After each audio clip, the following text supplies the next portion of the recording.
and welcome to BoudicaVlogs, where we discuss the lives of Canadian women both in reality and in fiction. Today I'd like to talk about fiction, specifically Margaret Atwood's book, Bodily Harm. This book right here. I have to admit, I could not finish this book. I have said it before and I will say it again. I read for character. I love to read about a character's experiences and their developments and things that happen to them. This character, I simply could not believe in. She does not react in logical ways. She does not react in believable ways. I just completely lost the track, and I could not suspend my disbelief long enough to get into the story. I made it about halfway through, and then I went, I can't do this. Some of my issues with the book is, like I said, just completely illogical, pardon me. She has a boyfriend named Jake, who she describes throughout most of the beginning of the book as being the kind of person who comes in through her window and surprises her, and they have mock rape fantasy exchanges.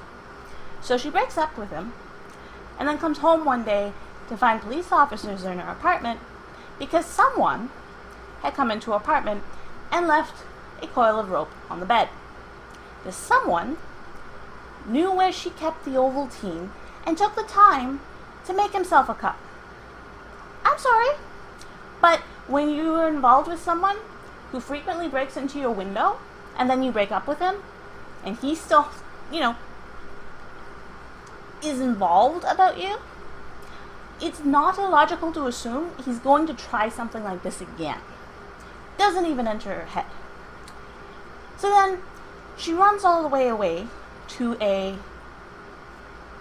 tropical resort in the middle of political mayhem and proceeds to completely ignore the fact that she's in the middle of political mayhem to the detriment of her own personal safety, despite everybody telling her, this you shouldn't probably do. This you shouldn't probably do. Every time someone says that, that's precisely and exactly what she does, to the point where I just went, okay, I can't take this anymore. My other issue with this book is the main character in the story. One of the problems that she's dealing with is she has just undergone surgery for breast cancer. 1 in 9 Canadian women are expected to develop breast cancer in their lifetime. That's a really scary number.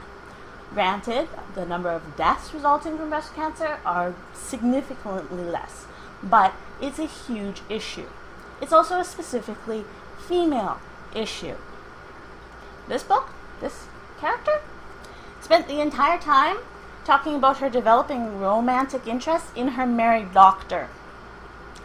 I'm sorry, but that's disrespectful to everyone who's ever suffered with breast cancer, and it's also disrespectful to people who have lost people to cancer, full stop. I have read, so far, 5 of Margaret Atwood's novels. One of them I absolutely adored. Lady Oracle, I absolutely adored. Just absolutely adored.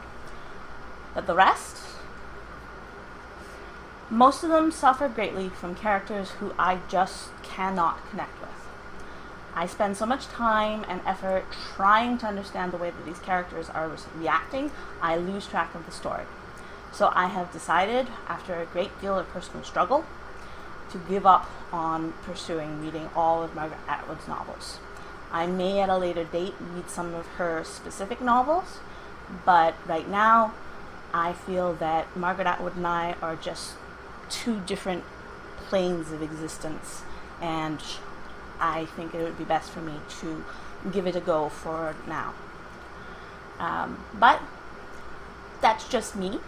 I really hope that people will let me know what they thought of Bodily Harm and of other Margaret Atwood novels in the comments section, both on YouTube and on Boudica Books. I'll provide the link in the description below.